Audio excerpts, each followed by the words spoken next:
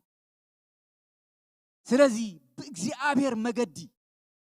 ብእግዚአብሔር መገዲ ተጸሊና እግዚአብሔር መልሲ ኣለዎ እግዚአብሔር መልሲ ኣለዎ ከምቲ ዝበለና ከም ቃሉ እሙን ጎይታ እዩ ጸሎት ሰሚዑ ዝምልስ ኣምላኽ እዩ ንምንታይ እዮም ሰባት ስልቹ ኣብ ጸሎት ይስልችዎም ንምንታይ ስልችዎና ኸሉ ንምንታይ ኢልና ክንሓትት ኣለና ኣብ ምንታይ እየ ዘለኹ እግዚአብሔር ጸሊልካ ይኸይድን እዩ ገዲፉካ ኣብ ምንታይ እየ ዘለኹ እቲ ናተይ ምስ ኣምላኽ ዘለኒ ርክብ እንታይ እዩ እንታይ ይመስል እዚ ክንምርምሮ ኣለና ብቓል ኣምላኽ እግዚአብሔር ሓያል ኣምላኽ እዩ ዘለዓለማውን ጻድቕን ኣምላኽ እዩ ካብቲ መገዱ ፈልከታ ይብልን እዩ ክብሪ ንጎይታ ይኹን ኢየሱስ ክርስቶስ ትማልን ሎምን ንዘለዓለም ሕያው እዩ ኢየሱስ ክርስቶስ ትማልን ሎምን ንዘለዓለም ሕያው እዩ ኤልያስ ከማና ሰብ ነይሩ ኢሉ መጽሓፍ ቅዱስ ይነግረና እወ ሰብ እዩ ከማና ግን ምስ ኣምላኽ ዝነበሮ ርክብ ብርቱዕ ነይሩ ምስ ኣምላኽ ዝነበሮ ዝምድና ብርቱዕ ነይሩ ስለዚ እግዚአብሔር ጸሎቱ ይሰምዖ ጸሎቱ ይምልሰሉ ክብሪ ንጎይታ ይኹን ስለዚ ጸሎትና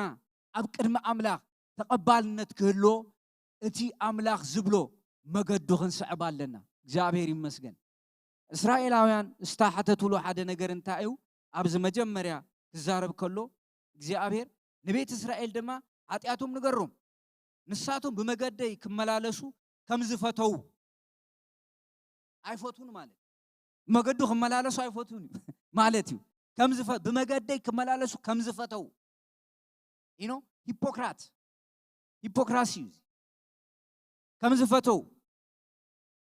መዓልቲ የምልኹኒ ከምቲ ጽድቂ ዝገብርን ሕጊ ኣምላኹ ዘይሓድግን ህዝብስ ቁኑዕ ሕጊ ኻባይ ይደልዩ ፈትዮም ዘምልኹኒ ከዓ ይመስሉ ፈትዮም ዘምልኹን ኸዓ ይመስሉ ክብል ከሎስ ተገዲዶም ፈትዮም ኣይኮኑን ዘምልኹ ከይፈተው እዮም ዝመፁ ስለዚ እንታይ ማለት እዩ ብፍታው ኢና ክንገብሮ ዝግባአና ክንጽሊ ከለና ብፍታውና ኣብ ቅድሚ ኣምላኽ ክንቀርብ ከለና ብፍታውና ካብ ኣምላኽ ቁኑዕ ነገር ክንሓትት ከለና ኣብቲ ቁኑዕ ጎደና ኮይንና ብፍታውና ንገብሮ ነገር ኣብ ቅድሚ ኣምላኽ ተቐባልነት ኣለዎ ኣብ ቅድሚ ኣምላኽ ጥዑም ጨና ኮይኑ ይቐርብ ብፍታውና ካብ ልብና አንቂድና ንገብሮ ዳዊት ከምኡ ኢሉ ኣነ ካብ ድኽነተይ ንዚ ቤተ መቕደስ ዝኸውን መስርሒ ይበልኹ ኢሉ ብምንታይ ብፍታው ንቶም ዝሰርሑ ሰባት ድማ እንታይ ኢልዎም ንቶም ህዝቢ እስኻትኩም ድማ ብፍታውኩም ኣምፁ ተዘይፈቲኹም ግደፍዎ እዚ ማለት እዩ ብፍታውና ንገብሮ ነገር እዩ ኣብ ቅድሚ ኣምላኽ ተቐባልነት ዘለዎ ናይ ኣምልኾ መልክዕ ኣብ ቅድሚ ኣምላኽ ተቐባልነት የብሉን መልክዕ እዩ እግዚኣብሔር ናይ ኣምልኾ መልክዕ ከም ዝገብሩ እዩ ርእይዎም እሳቶም ግን ብደገ ክረኣዩ ከለዉ ኩሉ እቲ ደጋዊ ነገር ተማልዩ እዩ እቲ ልቢ ዝምርምር እቲ መንፈስ ዝመዝን ኣምላኽ ግን ኣይተቐበሎን ነፂዎ ኣይከውንን ኢሉ ብናይ ሰብ መዐቀን ተዝኸውን ግን ዞም ሰባት ዓመድ ገይሮም እዮም ክሳዶም ኣድኒኖም እዮም መንፀፎም ኣንፂፎም እዮም ብሰብ ክረአዩ ከሉ ኣቤት እዮም ዘብሉ ብኣምላኽ ክረአዩ ከለዉ ግን ወዲቖም እዮም ካብቲ መዐቀኒ ኣምላኽ ስለዚ ንሕና ኣብቲ መዐቀኒ ኣምላኽ ኣብቲ ሚዛን ብኡ ክንምዘን ከለና እንታይ ኢና ኢልና ክንምርምር ኣለና ብናይ ሰባት መዐቀኒ ይኮነን ሰብ ዝዕቅነሉ ናቱ መገዲ ኣለዎ ናቱ ሚዛን ኣለዎ ናቱ መዐቀን ኣለዎ ናቱ ሜጀርመንት ኣለዎ እቲ ናይ ኣምላኽ መዐቀኒ እንታይ እዩ እቲ ናይ ኣምላኽ መዐቀኒ እሱ ዓቂኑ ተተቐቢልዎ እግዚኣብሔር ይመስገን እሱ ዓቂኑ ዝተቐበሎ ማንም ክድርብዮ ኣይክእልን እዛ ጾም ጸሎት ግን ዝጾምዋ ዝነበሩ ዞም ሰባት እዚኣቶም ብኣምላኽ ተዓቂና ተመዚና ከቢራ የተረኸበትን ሓሰር ኮይና ብተሓዊ ኣይሓለፈትን ብቲ ሚዛን ተመዚና ሓሰር ኮይና ስለዚ እግዚኣብሔር ንገረለ በጃኻ ንዞም ሰባት እዚኣቶም ንገሮም በቃ ተገዲዶም እዮም ዝገብርዎ ግዳጅ ተገዶም ይጸልይና ተገዶም ይዋጋ ከሚዋጋ ወታደር ያድናል ወላ ሓደ ዘምጽኦ ነገር የለን ወታደርን ኣገልጋልን ናይ ጸሎት ሰብን ተገዲዱ ክገብሮ ተኮይኑ ፍሬ የብሉን ወታደር ተገዲዱ ዝዋጋእ ተኮይኑ ብዘይድሌቱ ኢዲ ዘዘሊሉ ትርጉም የብሉን እዚኣ ተገዲዶም እዮም ንምንታይ እዮም ተገዲዶም ንኸባቢኦም እኮ እዮም ተጨኒቆም ንኣምላኽ ኣይኮነን እኮ ንኣምላኽ ኣይኮን ንኸባቢኦም ንተኸባቢኦም ክረኣዩ ንተኸባቢኦም ተዘይገይሮም ዋ ኣይገበሩን ክበሃሉ እዮም ስለዚ ኣታታይ ገዲሽና አንፂፍና ክስታይ ዘይንገብር እዩ አንፂፎም እቲ ግን ልቢ ዝምርምር ኣምላኽ ውሽጢ ዝመዝን ኣምላኽ ግን ስቂሉ ኣይሓደጎምን ተዛሪብዎም ናብ መገዲ ተመለሱ እንደገና ቁኑዕ ሕጊ ተሓትኑ ኣለኹም ቁኑዕ ከም ትገብሩ ለካ ቁኑዕ እንዳገበርካ ኢኻ ቁኑዕ ነገር ካብ ኣምላኽ ክትሓትት ዝግባእካ እስራኤላውያን ብዚኦም ተመዚኖም ንሕና ኸ ኣብ ቅድሚ ኣምላኽ ጸሎትና ክምዘን ከሎ ስራሕና ክምዘን ከሎ ህይወትና ክምዘን ከሎስ ኣብ ቅድሚ ኣምላኽ እንታይ ይኸውን እዚ ክንምርምሮ ኣለና ህይወትና ክንሪኦ ኣለና ውሽጥና ክንሪኦ ኣለና ኣብ ቅድሚ ኣምላኽ ዘለና ሚዛን እንታይ እዩ እወ እግዚአብሔር ብክርስቶስ ተቐቢሉና እዩ ሓጢኣትና ይቕረይልና እዩ እግዚአብሔር ትኽክል እዩ ግን ሕጂ ጸሎትና ክስማዕ ናብቲ ቁኑዕ መገዲ ክንምለስ ኣለና መልሲ ተደሊና ናብቲ ቁኑዕ መገዲ ናብቲ ሓቀኛ መገዲ ናብኡ ክንመጽእ ኣለና ብዛዕባ ናይ ዘለዓለም ህይወትን ናይ ጽድቅን ኣይኮንና ንዘራረብ ዘለና ጽድቂ ብእምነት እዩ ብጸጋ እዩ ጸሎት ግን ፕሪንሲፕል ኣለዎ እግዚአብሔር ሰምዖ ጸሎት ኣብ ቅድሚ ኣምላኽ ተቐባልነት ዘለዎ ጸሎት ኣብ ቅድሚ ኣምላኽ ዝስማዕ ጸሎት እንታይ ዓይነት ጸሎት እዩ ብመገዲ ኣምላኽ ዝኸዱ ንዓታቶም እግዚአብሔር እንታይ ኣለዎ መልሲ ኣለዎ ዝምልስ ኣምላኽ እዩ ክብርን ኣምላኽ ይሁን እግዚአብሔር ዝምልስ ኣምላኽ እዩ መልሱ ድማ ከምቲ ዝረኣናዮ ብርሃን ብብርሃን እዩ ዘገርም እዩ ዘገርም መልሲ እዩ ብርሃን ብብርሃን ጸልማት ይበርህ ኣርዑት ይስበር ምጽናዕ ይኸውን ኣብ ህይወትና ንኻልኦቱም በረኸት ንኸውን ኣብ ተሐቀኛ ነገር ተመጺና ተዘይ ኮይኑ ግን ካብ ስርዓት ሓሊፍና ነምጽኦ ነገር የለን ካብ ወግዕታት ሓሊፍና ነምጽኦ ነገር የለን ስለዚ ናብቲ ሓቂ ክንመለስ ኣለና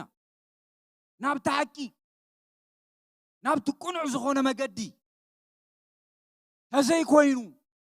እግዚአብሔር ጸሎትና ሰሚዕዎ እዩ ግን ኣይምልሶን ዝምልሰሉ እግዚአብሔር ምኽንያት ኣቐሚጡሎ ክብሪ ንጎይታ ይኹን ምኽንያቱ ድማ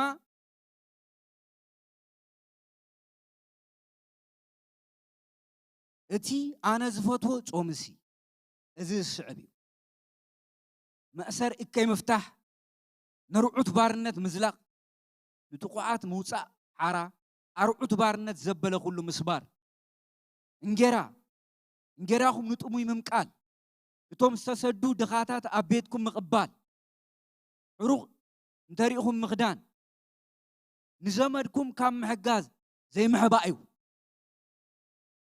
ሽዑ ብርሃነይ ከም ፀሓይ ንጉሆ ኮይና ከብርሃልኩም እየ መሕዋይኩም ቀልጢፉ ክመጽእ ጽድቀይ ቅድሜኹም ክኸይድ ክብረይ ድማ ደጀንኩም ክኸውን እዩ ሽዑ ክትጽውዑኒ ኣነ ኸኣ ክምልሰልኩም ክተእውዩ ኣነ ድማ እኔኹ ክብለኩም እየ እንደገና ነርዑት ባርነት ንናይ ንዕቐት ምውጥዋጥ ኣጻብዕን ንሕማቕ ዘረባ ካብ ማእኸልኩም እንተረሓቅኩም ንጭኑቕ እንተመቐልኩም ንጥሙይ እንታጽገብኩም ሽዑ ብርሃንኩም ኣብ ጸልማት ክበርህ ጸልማትኩም እውን ከም ፀሓይ ቀትሪ ክኹላዕ እዩ ኣነ ንኹሉ ግዜ ክመርሓኩም ብጽቡቕ ነገር ከጽግበኩም ጥዕናን ሓይልን ክህበኩም እየ ንስኻትኩም ከዓ ከም ስተይ ኣታኽልትን ከምቲ ማይ ዘይነጽፍ ዓይኒ ማይን ክትኮኑ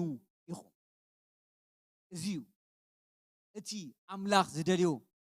ጾም እቲ ኣምላኽ ዝደልዮ ጸሎት ተጌርና መልስና ቁልጡፍ እዩ እግዚአብሔር ይመስገን ስለዚ ንድኻታት እንታይ ንበል ማለት እዩ ናሓግዝ ድኻታት ንርዳእ ብታ ዘላትና ማለት እዩ ጾም ክንብል ከለና ታጾምናያ ንድኻታትና ኣባ ማለት እዩ ካልእ ነገር የብሉን ሰለስተ ተሊና ሓንቲና ሃቦ ክዳን ንድኻታት ይሁዳ ሽቶ ኤልባስጥሮስ ጨና ገዚኣ ማርያም ኣብ ጎይታ እግሪ መሰፍሰሰቶ ኮርዩ ስኮረየ እንታይ ኢሉ እዚ እኮ ተሸይጡ ንድኻታት ምኾነ እዚ ንድኻታት ምኾነ ኢሉ ንድኻታት ምኾነ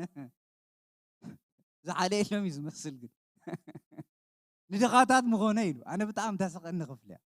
ንድኻታት ምኾነ ኢሉ ኢየሱስ ክርስቶስ ግን ዝመለሰሉ ድኻታት ኩልሻ ምሳኻትኩም እዮም ካባኻትኩም ኣይለግሱን እዮም ስለዚ ሃብዎም እዩ በቲ ሓደ ዘረባ ምሳኻትኩም ስለ ዘለው ሃብዎም ጳውሎስ ምሳይ ገይርዋ ድሕሪ 13 ዓመት ምስ ወፀ ነቲ ወንጌል ኣርእዎም ጽቡቕ ኣለኻ ኪድ ምስ በልዎ ንድኻታት ሓግዝ ምስ በልዎ ኣሜን ኢሉ ተቐቢሉ ይኸይድ ስለዚህ መጽሐፍ ቅዱስ ክዛረብ ከሎ ንድኻ ዝህብስ ንኣምላኽ ይለቅሕ ንኣምላኽ ዝተለቅሖ ማለት ልቓሕ ትህቦ ልቓሕ ድማ ክምለስ ከሎ ይመልሰልካ ኣፍሲሱ ዝመልሰልካ ማለት እዩ ስለዚ ንድኻታት ምሕጋዝ ንጽጉማት ምሕጋዝ ኣብ ጾምን ኣብ ጸሎትን እዚ ወሳኒ ነገር እዩ ወሳኒ ነገር እዩ ጾምን ጸሎት ኣምላኽ ዝቕበሎ ጾምን ጸሎትን ሕቶታት ጥራይ ኣይኮነን ንኽንመቅል ዕሩቕ ንኽንከድን ንጥሙይ ንኽንምግብ ንሰኣኑ ክንመቅል እዚ ፍቓድ ኣምላኽ እግዚኣብሔር እዚ ተኾይኑ እዚ ተጌርኩሞ ኢሉ እዚ ተጌርኩሞ እዚ ትገብርዎ ተኾይንኩም ኣብ ጾምኩምን ኣብ ጸሎትኩምን እዚ ትገብርዎ ተኾይንኩም ኣነ ድማ ዝገብረልኩም ነገር ኣለኒ ዝገብረልኩም ነገር ኣለኒ ኣነ ዝገብረልኩም ሽዑ ብርሃነይ ከም ፀሓይ ንግሆ ኮይና በርሃልኩም ምሕዋይኩም ቀልጢፋ ክመጽእ እዩ ጽድቀይ ቀቅድሜኹም ክኸይድ ክብረይ ድማ ደጀንኩም ክኸውን እዩ ሽዑ ክትጽውዑኒ ኣነ ኸኣ ክምልሰልኩም እየ ክተእዩ ኣነ ድማ እኒአኹ ክብለኩም እየ ኣለኹ ክብለኩም እየ እዚኣ ተጌርኩም እለ ኢሉ መን እግዚኣብሔር ብመን ብነቢይ ኢሳያስ ገይሩ ሕጂ ድማ ብቃሉ ይነግረና ኣሎ ንዓና ኣብ ሓድሽ ኪዳን ንዘለና ሰባት ቀፂሉ ሕጂ እውን ነርዑት ባርነት ንናይ ንዕቐት ምውጥዋጥ ኣርዑት ባርነት እንደገና ንዕቐት ኣብ ቅድሚ ኣምላኽ ኮፍ ኢልኩምስ ንዕቐትን ኣጻብዕቲ ምውጥዋጥን ግደፍዎ እዚ ኢልዎም ትጽልዩ ተኾይንኩምስ እዚኣ ግደፍዋ ማለት ልብኹም ጽሩይ ይኹን እዩ ልብኹም ይጽረይ ሕልናኹም ይጽረይ ውሽጥኹም ይጽረይ ማለት እዩ ነርዑት ባርነት ንናይ ንዕቐት ምውጥዋጥ ኣጻብዕን ንሕማቕ ዘረባን ከዓ ካብ ማእኸልኩም እንተረሓቅኩሞ ሕማቕ ዘረባ ኣብ ምንታይ ኣብ ጾምን ኣብ ጸሎትን እንታይ ሕማቕ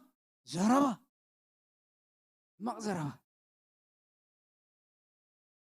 እዚ ምናልባሽ ኣብዚ ኸይረዳእና ይኽእል ኣብ ኣፍሪካ ግን ይርዳእና እዩ ጾምን ጸሎት ርእሲ ክወሃብ ይበሃል እቲ ሜን ፖይንት ኣይኮንን ዝወሃብ ናብ ካልእ ዝኸይድ እዚ እንታይ ማለት መንፈሳዊ ክዳን ከዲንካ ሕሜት ማለት ብሓፂር መንፈሳዊ ጉልባብ ተገልብቦ ግን በቃ እታ ክትዛረባ ከብድኻ ዝበላዓትካ ንኽትዛረባ ትወጣወጥ ማለት ክፉእ ዘረባ ስንታይ ግበሩ ኣርሕቁ ካብ ምንታይ ካብ ማእኸልኩም ክፉእ ዘረባታት ክፉእ ዘረባ ኣብ ቅድሚ ኣምላኽ ተቐባልነት የብሉ ማለት እዩ ኣብ ምንታይ ኣብ ጾምን ኣብ ጸሎትኩምን ክትኮኑ ከለኹም ጥራይ ዘይኮነስ ኩልሻ ክፉእ ዘረባ ተረሓቐ ጽቡቕ ኩልሻ ኩልሻ ኣብ ኩሉ ቦታታት ክፉእ ዘረባ ተረሓቐ ጽቡቕ እዩ ኣብ ጾምና ጥራይ ዘይኮነ ኣርሕቁዎ ካብ ምንታይ ካብ ኣፍኩም ይርሓቕ ካብ ማእኸልኩም ይርሓቕ ኢልኩም ምውጥዋጥ ግደፍዎ ኣይጠቕመኩምን እዩ እዚ ክትገብሩ ተኾይንኩምስ ጸሎትኩም ኣይሰማዕን መልሲ የብሉን ስለዚ እዚ ግደፍዎ እዩ እቲ ሓደ እዚ ግደፍዎ ንጭኑቕ እንተመቐልኩም ንጥሙይ እንተጽገብኩም ሕጂ እውን ደጊምዋ ንጭኑቕ እንደገና ንጥሙይ እንተጽገብኩም እግዚአብሔር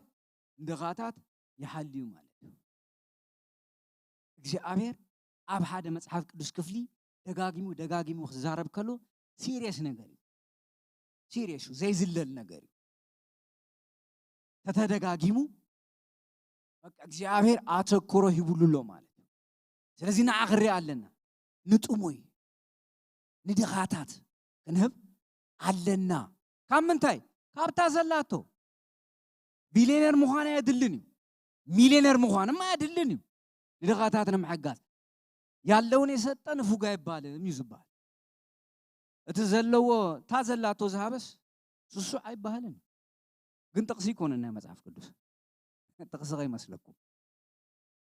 ስለዚህ ታዘላትካ ማሃብ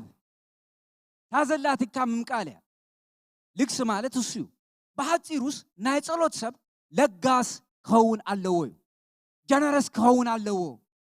ሃባ ጥራይ ዝብል ዘይኮነስ ዝህብ ከውን አለው በሐፂሩ ምዝ ሁሉ ነገራት ተደማሚሩ ዝመቅል ዘማቅል ዝህብ ከውን አለው እግዚአብሔር ይመስገን ክብርና አምላክ ይሁን ከምኡ ተኮይኑ ከንታ ይኸውን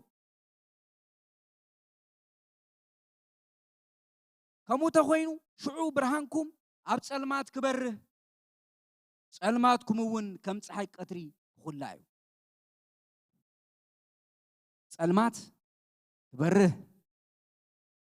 ጸልማትኩም ከም ቀትሪ ፀሓይ ክትኩላዕ እግዚአብሔር ይመስገን ስለዚ እግዚአብሔር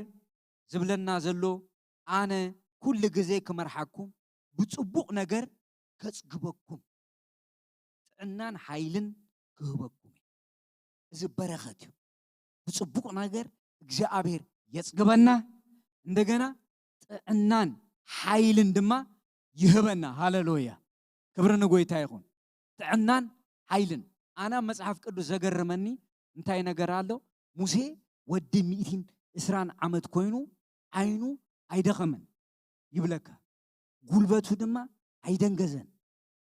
እንታዩ ትሚስጥር ሕጂ ኮሰብ ሱሳ ተበጽሑ ለወይ ዝብል በቃ እሱ ግን ሱሳ ወሲኹላ 120 ምስ ኃይሉ ነይሩ ካሌብ ከሙ አነ ሕጂ ወዲ 85 ዓመቴ እንደገና ኽወጽ ኢሉ ናምንታይ ናውግ ወዲ 85 ናውግ ይኸይድ ካውግ ተልግሶም በርሒስካዮ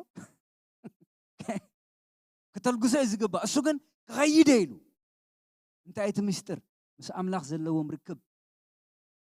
ቃል አምላኽ ጽቡቅ ጌርና ተሒዝናዮ በህይወትና በረኸት ይፍሰልናዮ ክብርን ጎይታ ይሁን ቃል አምላኽ በረኸት ዝተመልአ ቃል እዩ እንታይ ተይልና መለኮታዊ ቃል ስለዝኾነ መለኮታዊ ቃል ዘለዓለማዊ ቃል ዘይልወጥ ቃል እታ ቃል አምላኽ ካብ አፉ ዝወፀት ተግባሩ ተዘይፈጺሙስ አይመለስን ሃሌሉያ ክብርን ጎይታ ይሁን ኢየሱስ ክርስቶስ ትማልን ሎምን ንዘለዓለም ሕያው እዩ ስለዚህ ጸሎትን ጾምን መጽሐፍ ቅዱሳዊ መምርሒ ኣለዎ በዚኣ ተኸይድና በረኸት አምላኽ ኣብ ልዕሌና ኸውን እዩ ክብርን ጎይታ ይኹን በረኸት አምላኽ ኢድ አምላኽ ከምቲ ዝተዛረቦ እግዚአብሔር ዝገብር አምላኽ እግዚአብሔር ይዛረብ ጥራይ ዘይኮነስ ከምቲ ዝተዛረቦ ዝገብር አምላኽ እዩ ከምቲ ዝበለና ተጌርና ከምቲ ዝበሎ ዝገብር ጎይታ እዩ ክብርን ጎይታ ይኹን ኢየሱስ ክርስቶስ ትማልን ሎምን ንዘለዓለም ሕያው እዩ ስለዚ ጸሎተይ አይተመለሰን ክንዲዚ ዓመት ጸሌ ክንዲዚ አዋርሕ ጸሌ እምነት ይጎድልኒ እምነት አይጎደለካን እምነት አይጎደለክን ስለተአምኒ ትጽልይለኺ ግን ጠጠዊልካ ፈትሽ ጠጠዊልኪ ፈትሽዮ ህይወትኪ እግዚአብሔር አብኡ መልስ ኣለዎ ክንዕርዮ ዝግባአና ንዕርዮ እግዚአብሔር መልሲ ኣለዎ ክብርን ጎይታ ይኹን ኢየሱስ ክርስቶስ ትማልን ሎምን ንዘለዓለም ሕያው እዩ ክንጽሊና ኣብ ሰማይን ኣብ ምድርን ዝኸበርካ አምላኽ ዝመስለካ የለን ዝወዳደረካ የለን ካብ ዘለዓለም ንዘለዓለም ሕያው ኢኻ ኣብ ዙፋንካ ንዘለዓለም ትነብር ጎይታ ኢኻ ካብ ዘለዓለም ንዘለዓለም ክቡር ኢኻ ሰማያት ዙፋንካ እዩ ምድሪ ንእግሪ መርገፂኻ ቅዱስ እግዚአብሔር እቲ ሕያው ቃልካ ኣብ ህይወትና 180 ከፍሪ ንጽልይ ኣለና ቅዱስ እግዚአብሔር ስኻ ሰሚዕኻ ትምልስ አምላኽ ኢኻ እሞ ኣብ ቃልካን ኣብ መንፈስካን ቅዱስ እግዚአብሔር ጸኒዕና እትናትካ ሰማያዊ መንፈሳዊ በረኸት ኣብ ህይወትና ክፈስስ ንጽልይ ኣለና ቅዱስ እግዚአብሔር አምላክ ጸጋ ምሕረትካ ብምልአት ይፍሰስ ጸጋ ክብርኻ ብምልአት ይፍሰስ እቲ ዘለዓለማዊ እቲ ሓያል ዝኾነ መንፈስካ ኣብ ማእኸልና ብምልአት ይመላለስ ናይ ጸሎት መንፈስ ናይ ጸሎት ሓይሊ ናይ ጸሎት ክብሪ ኣብዛ ማሕበር እዚኣ ብምልአት ይፍሰስ ቅዱስ እግዚአብሔር አምላክ ነገለገልትኻ ንባሮትካ ነዋልድን ነዴታትን ንዓበይትን ንእሽተይን ቅዱስ እግዚአብሔር አምላክ ናይ ጸሎት መንፈስ ናይ ጸሎት ሓይሊ ካባኻ ይውረድ ቅዱስ እግዚአብሔር አምላክ እቲ ሓያል መንፈስካ እቲ ሓያል ክብርኻ እቲ ሓያል ሞገስካ ቅዱስ እግዚአብሔር ኣብቲ ናይ መወዳእታ ዘመን ናይ ልመናን ናይ ሞገስን መንፈስ ኣብ ቤት እስራኤል ከፍስስ ከም ዝበልካ መንፈስካ ናይ ልመና ናይ ጸሎት መንፈስ ኣብ ማእኸልና ይፍሰስ ቅዱስ እግዚአብሔር አፍስሰልና በመንፈስ ቅዱስ ኃይል ዝኾነ ጸሎት በመንፈስ ቅዱስ ኃይል ዝኾነ ልማኖ መንፈስ ቅዱስ ኃይል ዝኾነ ምስጋና በመልአት ይኹነልና ቅዱስ እግዚአብሔር አምላክ ካብ ዘለዓለም ንዘለዓለም ሕያው ኢኻ ካብ ዘለዓለም ንዘለዓለም ሓያል ኢኻ ቅዱስ እግዚአብሔር አምላክ ጸሎት ሰሚዕኻ ተመለስ ኦ ቅዱስ እግዚአብሔር እንስኻ ሓያል ጎይታ ኢኻሞ ጸሎትና ሰሚዕኻ ስለተመለስ ነመስግነካ ኣለና ክብርን ምስጋናን ንዓኻ ይኹን ውዳሰን አምልኾን ንዓኻ ይኹን ሰማያት ይከፈት ኃይልኻ ብምልአት ይፍሰስ ምኽሪ አጋንንት ዘበለ ይጸረግ ኮንፊውዝ ዝገብር መንፈስታዊ አሰራርሓ በኢየሱስ ሰብ ዝተሰባበረ ይኹን ቅዱስ እግዚአብሔር አምላክ እትናትካ ክብሪ እትናትካ ኃይሊ እትናትካ ጸጋ እትናትካ ሞገስ በኢየሱስ ክርስቶስ ስም አማህበርካ በመልአት ይፍሰስ እግዚአብሔር ነመስግነካ ነኽብረካ ዝመስለካ የለን ዝወዳደረካ የለን ሕያው አምላኽ ኢኻ ክበር ንብለካ ኣለና ካብ ዘለዓለም ንዘለዓለም ክበር ምስጋና አምልኾ ውዳሴ ካብ ዘለዓለም ንዘለዓለም ንዓኻ ይኹን بكبر ودغاب إيسوس كريستوس آمين